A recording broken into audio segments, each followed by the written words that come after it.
question 8. So first thing in question 8, it tells you that half of the tomatoes have masses greater than 56.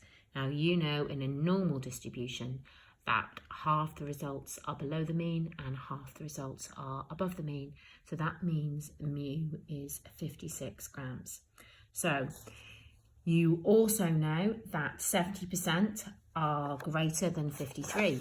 So if you draw yourself a little curve, you can see that if 70% are greater than 53, you've got your symmetry about the mean, 3 either side. So that means that the probability of the masses being greater than 59 is going to be 1 minus you've got your 50% and your 20%, so it's going to be 1 minus 70%. So you're going to have 30% there for part 1. Part 2, find the percentage of tomatoes with masses greater than 65 grams. Right, the problem with this question is that you don't know the standard deviation. When you don't know the mean or the standard deviation, you're going to have to use the standardized normal distribution, where Z is normally distributed with mean 0 and variance 1.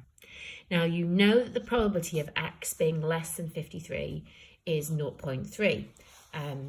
So I know that X is normally distributed, but I don't know the variance or the standard deviation. Okay, so I'm using my standardized normal distribution value. So I know that Z is X minus mu all over sigma. Right, and I know that I'm going to use the value of 53 minus 56 all over sigma.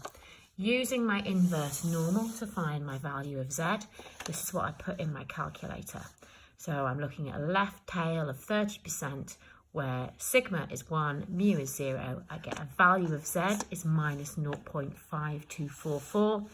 Put that in for your equation for Z, and it works out that your standard deviation is 5.721. Now you know what your standard deviation is. You can find the probability of X being greater than 65. You use your normal distribution on your calculator. That's what you input. You know, your lower limit is 65, your upper limit's just got to be a massive number, and they're your values. And you work out that the probability of X being greater than 65 is 5.78%. Okay. You know the probability for part 3. Probability of X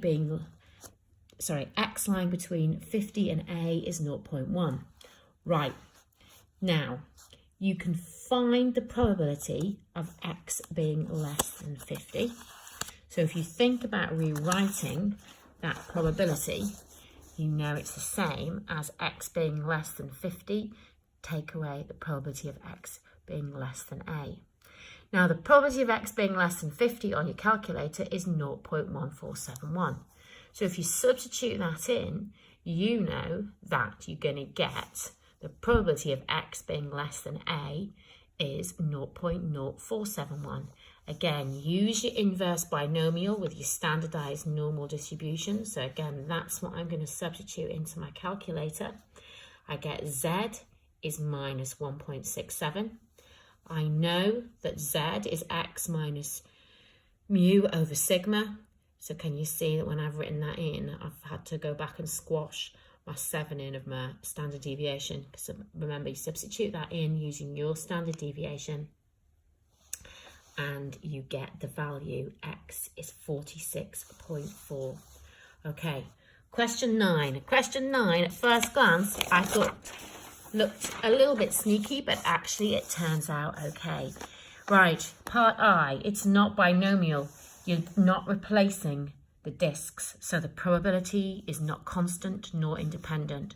So basically, you know that there are 5 choose 3 ways that you can choose 3 from 5, and then you just find a version of probability of 3 black and 2 white.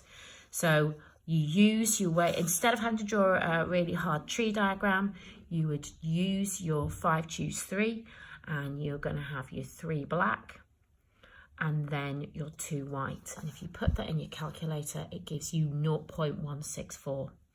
Right, Paula decides to use the binomial. Why is this not okay? Well, basically exactly what we said at the start. The event's not independent, so they're changing each time, and the fact that you got a black the first time will affect whether you get the probability of you getting a black the second time. So the probabilities are not constant, and the events of getting a black or a white disc are not independent. Right, however, she goes ahead with it for part 3. So I'm putting that in my calculator, and that's what they're expecting you to do. So that's what I'm putting in, a particular value, and I'm getting the probability is 0.165. Okay, I've put that in because you're going to use this rather accurate value to calculate the percentage. The percentage change from what it should be. So what you do is you work out the actual difference and you divide by the exact value of what it should be, and of course multiply by 100 to get a percentage. So that's 0.177%. And then part 4. Paula now assumes that the binomial distribution is a good model. Now she's gonna look at she's going to use a computer simulation to generate the 1,000 values of x. Now you know that your expected value with a binomial is n times p. So the probability of x equaling 3 we found in the first part of the question, and we're going to use that. So our expected value is 1,000 times that, which is 164.6. So that's our mean. We know that our variance is NP, bracket 1 minus P. So you substitute those values in and you'll get a variance. Now, you know these are large values that if we can assume it's normally distributed with mean 164.6 and variance 137.5. So we know that 2/3 of all results lie 1 standard deviation either side of the mean. Just so happens they've asked for 2/3. So all you do is you take the mean and you work out 1 standard deviation either side of it.